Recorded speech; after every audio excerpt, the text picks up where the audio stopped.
Hey guys, it's me, EODGamer here, and today we have a fun one. We are going to be critiquing and analysing the video that we put out yesterday, Kafka versus Jing Yuan, who is stronger in Honkai Star Rail. Now the question that I have for myself, when I saw the video and I saw actually like how much the gap was, I was honestly very shocked. Because I just put on a standard build and I expected Kafka to lose in a hyper carry scenario. But I want to talk about certain things that we see in this video after analysing it off screen. Of course, YouTube doesn't allow me to like add in my thoughts towards the end. This was really like literally like hours after Kafka has been released. So I just want to put it out for content as well. As you can see here, we have like 18,000 views in a matter of less than a day and a whopping 400 people actually like this video. Thank you guys so much for supporting this video. That's why it actually spurred me to do a follow-up video as well to analyze, and I want to just cover as much ground as I can to give you guys as much honest opinion as I can as well. So now let's first things first, let's talk about the first thing I want to talk about is the team composition. A lot of you are asking, is it actually fair to Jing Yuan? And in this video, I'm going to cover as much as I can. I'm going to talk about the downsides of what I saw in the video and what still stands, what doesn't. So bear with me. Let's first thing first talk about the team composition. I think that on first glance, the team composition, although it is called hyper carry in nature, for example, you have Bryan, you have Jing Yuan, and for example, you have LyouRika. For a build that has not as much crit damage, like if you see here, this was around the ratios that I was running, which is absolutely atrocious. I do not think this is a good build by any means, but it's an even one because I used both trash build on both characters. So what it shows firstly is that Kafka works a little bit better with a trash build than Jing Yuan, who might not be using a trash build as well. But when you put, for example, Bryan in here, you put Jing Yuan in here, you're giving her a lot of attack percentage, which is very favorable for her. Of course, Jing Yuan skills with attack, he likes it too. But I think the other thing that could have been done is to increase this crit damage a little bit more. So of course, we already have Bryan, for example, using this broken kill to give 10%. Her ult also gives a good amounts of crit damage over here, as you can see, because of I have her at like 138. So although some crit damage came from there, but this will roughly take it to be somewhere around 110, which is roughly around a 60, maybe 110, 120 ratio thereabouts, which is nothing fantastic. I think Jing Yuan should be looking north like maybe 200% or higher crit damage to even be considered his optimal build. So I think that's the first things first. It's not an optimal hyper carry Jing Yuan build because his crit damage was too low at like around 110, 120 with all the crit damage bars factored in. That is, in my opinion, a little bit low. But then again, the question I would ask myself is, at what point is it actually becoming more and more unfair to Kafka? Because I can make this crit damage 200%, but would that be a fair reflection if they both use the same build?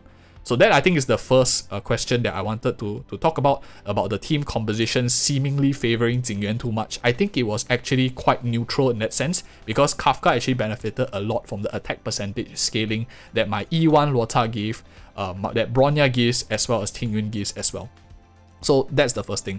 The second thing I want to talk about is actually the relics that I was actually using. If we see here, for those of you who can't remember the video exactly, I was using a crit rate, speed, lightning damage bonus, and energy restoration rate. I don't think there's much issue with the lightning damage bonus as well as the speed, but I think the main issue that I have with the build in hindsight is the energy regeneration rate. And why do I say that?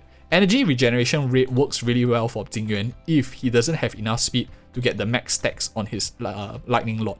And if you saw in that video, most of the time when he was waiting for the lightning lot, he basically basic attack because he didn't need to use the skill points. His lightning lot was already at max stacks. What that tells me is this ultimate ability was up too much of the time, it could have been up less. So in hindsight, I might have wanted to either switch out the speed boots for attack percentage, or for example the ultimate the energy restoration rate for attack percentage, so there will be a not as much wasted stat.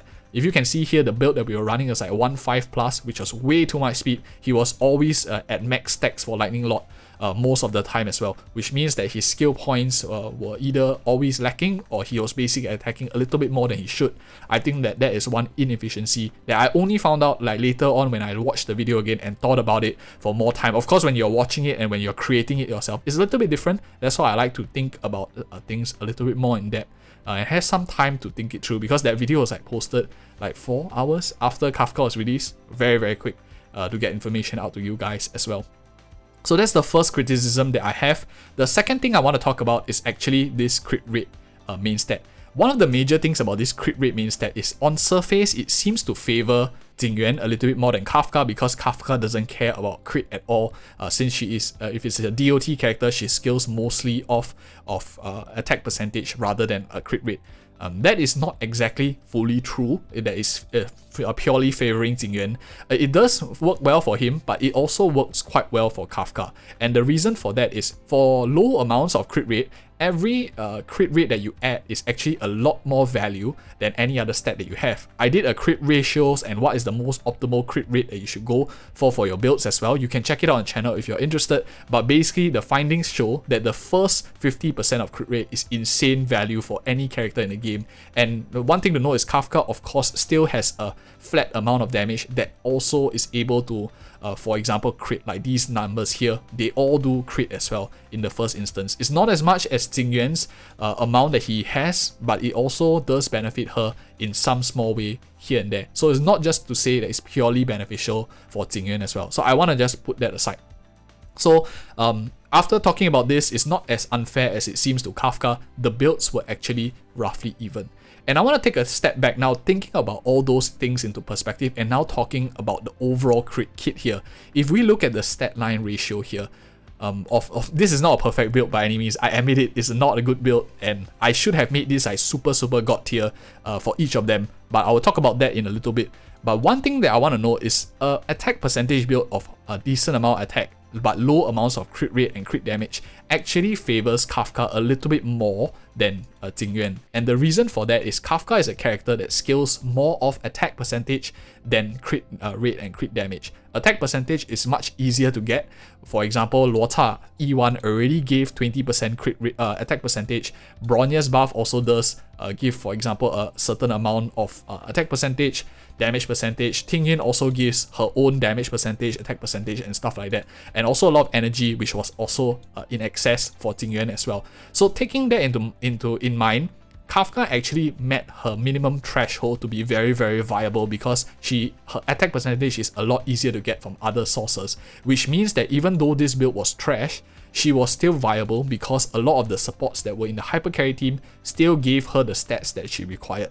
Jing Yuan, on the other hand, does have a slightly higher minimum bar to entry, because giving him only attack doesn't make him god tier straight away. He really scales off with crit rate and crit damage, which is much higher investment. So that is like the second thing that I want to talk about, which then begs the question, if this video was a comparison between Kafka and Jing Yuan, we could talk about the Memory of Chaos bars favoring Jing Yuan a bit more, but I think as it stands, taking a step back and analyzing it, I think the comparison was fair for a low investment account. If you maybe started playing for the first 6 months or 3 to 6 months, you're building many characters on your account, you don't have god tier gear, the representation shows that these two characters at very low investment, Kafka outperforms Jing Yuan.